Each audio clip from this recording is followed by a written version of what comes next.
اسلام آباد میں لاپتہ افراد کی فیملیز پر تربہ ٹو اسلام آباد پرامن احتجاجی لانگ مارچ پر اسلام آباد پولیس اور وفاقی انتظامیہ کی جانب سے خواتین سمیت بلوچوں پر تشدد اور گرفتاریوں کے خلاف حق دو تحریک حق پرست کی جانب سے تربت پریس کلب کے سامنے احتجاجی ریلی نکالی گئی۔ بازار کی گلیوں سے ہو کر شہید فدا چوک پر مظاہرہ کیا گیا۔ مظاہرے میں جماعت اسلامی کے ضلع امیر غلام یاسین بلوچ اور شہید بالاج بلوچ کی بہن نجمہ بلوچ بھی شامل تھیں۔ مظاہرے کے بعد حق دو تحریک بلوچستان حق پرست کے مرکزی آرگنائزر یعقوب جوزکی نے وش نیوز کو بتایا کہ یک وقتی جنرل باجوہ احمد کا مامی گپ جاتا کہ شبہ مائنڈ سیٹ بلوچ وسطی جائز نہیں، جائزی طریقہ کار شما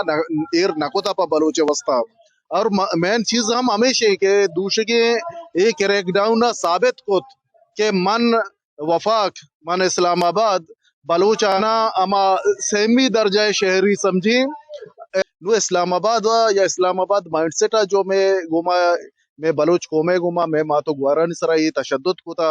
یہ سردیاں نسرا دا آپ پریت کا آپ جتا ہنا لاٹھی چارج گتا آیا ما بھی چی بے سمجھانو کہ ریاست مارا کجام پیغام دیا گئیں اگر ریاست بگوشی کے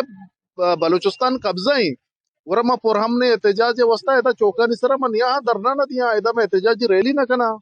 مظاہرے میں لاپتہ افراد کی فیملیز بھی شامل ہیں، جبکہ مظاہرے کے نظامات کے فرائض شبیر جان ڈل نے سر انجام دیے۔ وش نیوز کیچ بلوچستان۔